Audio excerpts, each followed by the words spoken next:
F1 Manager today did a new live stream where they showed off different elements of the game that we can be expecting in the next few weeks. First of all, they showed us around how the drivers were in 2030. So what they did was they went 8 years into the future to the 2030 season and then showed you how the game can develop. And as you can see on the video behind me, Charles Leclerc and Ocon now make up Ferrari, Carlos Sainz and Verstappen make up Red Bull, and you've got Bottas and Magnussen at Alpine. Just different narratives across the grid, and I think this could be fantastic during the game because you might see a driver transfer you just simply do not expect. Could anyone see Lewis Hamilton transfer into Red Bull to be Max Verstappen's teammate or vice versa? How crazy would that be? But who knows? As far as it seems, the game is completely capable of that happening, or indeed if you took control of Mercedes or Red Bull and made that happen. But this is the thing. You can make the team you want to make with drivers from the series. And it could be so fun just seeing the narratives that unfold as we move forward within the game. Added to that, they showed off the actual driver market. So you get free agents on there, like you can see a 40-year-old Daniel Ricciardo. There's also a 40-year-old Sergio Perez. And you get the new drivers coming through. Now, how it works is drivers and staff become auto-generated when the real drivers and staff retire. It's also worth pointing out that the driver ratings and the staff ratings as well, they depend on what you do with those drivers within your career. So say you get a Formula 2 driver and give him a race seat immediately, it's my assumption anyway, that driver will go up in its rating really quick in comparison with an F2 driver you put in your reserve seat. The same as if you get a young driver, put them in the reserve seat and you give them those opportunities in the practice sessions, then they will develop more than one you just simply do not use.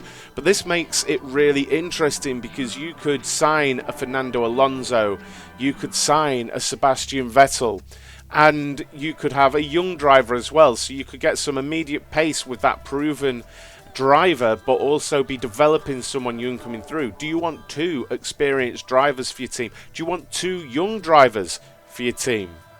But also regulations, they change. You get technical, financial and sporting regulations that change, like double points for the last race, fastest lap bonus points, pole position points. Also on the technical side, the wings and things like that, they all have their own different sporting regulations, and these can change, and you get these votes through your email, and then you can decide whether you're for or against these different sporting regulation changes. And it's fantastic to see that because it'll keep it fresh moving forward as you go through your seasons, because as far as I understand, the game is endless, so it's not like you're going to get 10 seasons in and that's it. I don't think, anyway. You'll have to let me know down in the comments on that one. But that should keep the game fresh. It should keep it good all the way through, especially if you think about it. You've got current drivers, as they retire as well, you'll have to really scout those new drivers. Power units as well, they all have their different stats. As you can see, the different prices. They were showing that their Williams is powered by Red Bull powertrains, but each engine has its pluses and minuses. And we got treated to some extra in-game footage as well. I cannot wait to play this. I cannot wait to play this. I really can't. It looks fantastic. I am going to be one of those people that, at least in the race, I'm going to watch 100% races and manage them. And as they were explaining here, where you can see the mouse pointer, you send your drivers out during practice and they will give you feedback. So they'll learn as they're driving around, and once they get to 5 feedback where they're pointing now, they'll start giving you some feedback, and with that feedback you can then adjust their setup. Now, if you've played games like Motorsport Manager and things like that, this might look pretty familiar. I mean, how do you reinvent the wheel?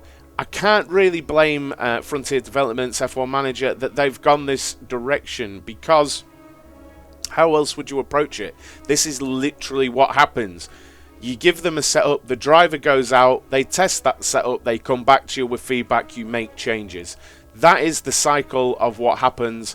There's no other way really to attack this particular gameplay narrative, in my opinion, so I can't blame them. I was worried about presentation in the early screenshots, but I have to say this looks really, really good. And each run that you send them on during practice, this will get narrower. The windows that you've got there for each setup part will get narrower, and you'll be able to get more exacting, and their track confidence grows, and they'll get faster and more consistent and things like that. But as we see here as well, you also get replays of incidents, and there we saw a little spin from, I think it was Albon, in that session that they were demoing. It's also important that, as you can see in the bottom left-hand goal, Porsche is also reconfiguring. So when you make those setup changes, it's going to cost you time. Now, this is qualifying.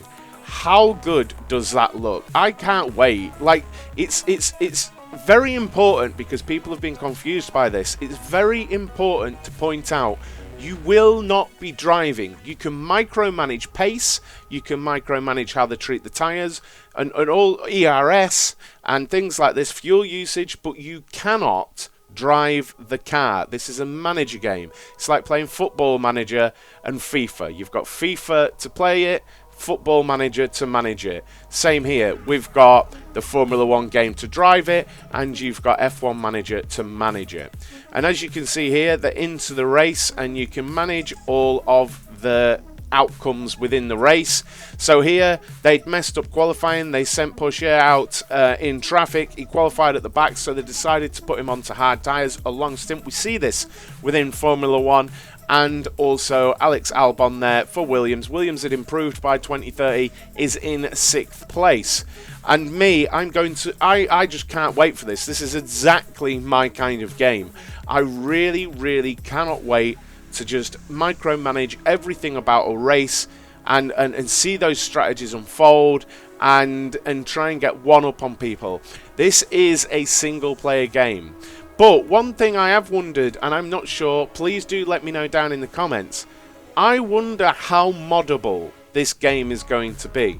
For example, while I was watching this live stream, I should have thought to ask, but they're probably not going to allow this, but you might be able to do it, how fun it would be to edit in like friends or yourself or family members as drivers and staff in the auto-generated. Like for me, it'd be really cool to be able to edit in my daughter's name into the pool of auto-generated drivers, so that maybe I could make my daughter the first ever female F1 world champion, or something like that, or make a friend an aerodynamicist or something like that, so that maybe, you know, you could, maybe I'm just sad, but I think that would be quite cool. But we might not get away with that because of it being like F1 licensed and things like that. But within the race, you can speed it up, and I think I saw them go up to 16 times. And in 1 or 2 times speed, you can use the 3D viewer, and as you get even faster, you move to the 2D viewer. It's not mode versus mode, it's just as you speed up. And when you're in the car view, like you can see behind me, you can do the T-cam view, you can do the above the front wing view, you can do a rear view, and I think you can do a trackside view. All of them look great. Like, I think it looks really, really good. In some instances, it looks a little clunky, but you know what? I'm really not going to complain, because this is a game I've wanted for so long, because initially when this game was advertised and we saw the first screenshots and we saw a little bit of in-game footage, there was some worry that it would be set pieces, you know, that you would only get the in-game or on-track footage when an issue happened or an overtake, and it would be from a set camera and things like that. I'm overjoyed we get to watch and manage the entire race, because now I can be a race director as well as managing the race, and I can't wait for that. It's so fun. You get to manage the pace, the fuel, the ERS. What do you guys think to this? Are you getting the game? What platform are you going to get it on? What's your dream team? What are the 3 drivers you're going to have? First, second and third driver? And what team are you going to manage? It'll be interesting to see if people answer that question and if you've watched the video for so long. But from what I've seen, this is exactly the game I want from F1 Manager. It really, really is. And who knows? Who knows in future, if F1 are happy, Frontier are happy, we are happy, they might get some freedom in the future to do some different things with it. Like starting off in F3 and going all the way up to F1 with your team. Who knows? Thank you so much for watching, guys. And as always, I'll see you in the next one.